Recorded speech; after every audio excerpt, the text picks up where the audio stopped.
নমস্কার বন্ধুরা, আমি শ্রাবণী আপনাদের সবাইকে স্বাগত জানাই আমার শ্রেয়াস কিচেনে। আজকের পর্বে আমি নিয়ে এসেছি মখমলি ডিমের কারি বা ডিমের মখমলি কারির রেসিপি। একঘেয়ে ডালনা, কালিয়া, কোরমা, রেজালা এসব তো বানিয়েই থাকি। মাঝে মাঝে একটু মুখের স্বাদ বদলাতে অন্যরকম রেসিপি ট্রাই করতে কিন্তু মন্দ লাগে না। এই ডিমের মখমলি কারি এটা ভাত, রুটি এসবের সাথে তো ভালো লাগবেই, তবে পোলাও, ফ্রাইড রাইস, নান, তন্দুরি এসবের সাথে কিন্তু দারুণ জমে যাবে। চলুন দেখে নিই এই রেসিপি। কড়াইতে আমি দিয়েছি 1 চামচ রিফাইন্ড তেল, তার মধ্যে 2টো মাঝারি সাইজের পেঁয়াজ আমি কেটে দিয়ে দিয়েছি। হালকা নাড়াচাড়া করে একটু নরম হওয়া অবধি পেঁয়াজটাকে ভেজে নেব। 7-8 কোয়া রসুন আর 1 ইঞ্চি আদা দিয়েছি, 2টো কাঁচা লঙ্কা দিলাম, আবারও একটু সাঁতলে নেব।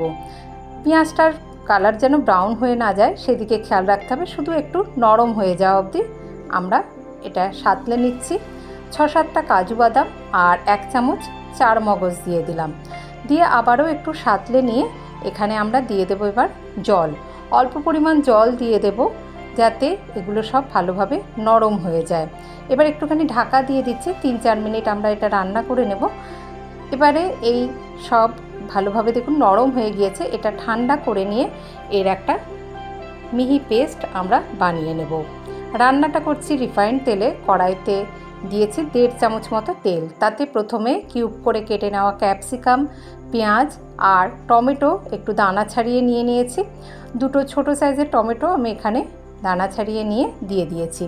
মিনিট 2 এগুলো একটু হালকা ভেজে নিয়ে তুলে রাখবো। খুব বেশি ভাজতে হবে না, হালকা একটু নাড়াচাড়া করে নিয়ে তুলে রাখলাম।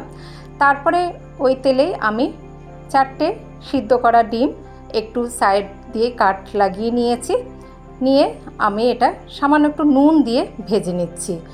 ডিমগুলোর গায়ে আমি চারদিকে একটু হালকা হালকা করে কেটে নিয়েছি।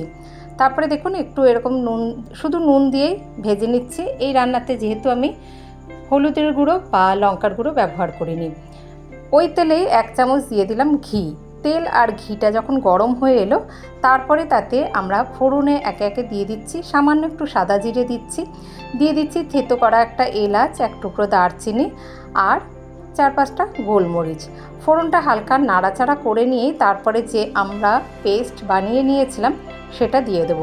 খুব ভালো করে আমরা এই মশলাটাকে এবারে কষিয়ে নেব। খুব ভালো করে দেখুন মশলাটাকে আমরা প্রথমে কষিয়ে নেব, একদম ঘন হয়ে আসবে, একটু কমে আসবে, সেই সময় অবধি মশলার বাটি ধুয়ে এখানে আমি একটু জল দিয়ে দিলাম, দিয়ে আবার খুব ভালো করে মশলাটাকে আমরা কষিয়ে নিচ্ছি। মশলায় তেল ছাড়তে শুরু করা অবধি আমরা মশলাটাকে কষিয়ে নিয়েছি, হালকা তেল ঘি ছাড়তে শুরু করে দিয়েছে। এইখানে এবারে আমরা ব্যবহার করব, আমি এখানে ভাজা জিরে ধনের গুঁড়ো দিয়েছি 1 চামচ, শুকনো খোলায় ভেজে নেওয়া জিরে ধনের গুঁড়ো আর 1/2 চামচ মতো চিলি ফ্লেক্স দিয়েছি। গরম মশলার গুঁড়ো দিয়ে দিলাম 1/4 চামচ। তারপরে আন্দাজ মতো নুন দিয়ে দেব, দিয়ে আমরা গ্রেভিটা যেরকম রাখবো সেই মতনই নুন দিয়ে দেব আর সামান্য একটু চিনিও দিয়েছি। দিয়ে এবার আবারও এই মশলাগুলো খুব ভালো করে আমরা কষিয়ে নেব। এখানে চাইলে আপনারা ধনের গুঁড়ো বা জিরের গুঁড়ো এগুলো 2টো 1/2 চামচ করে দিতে পারেন। আমি এখানে ভাজা মশলা ব্যবহার করেছি।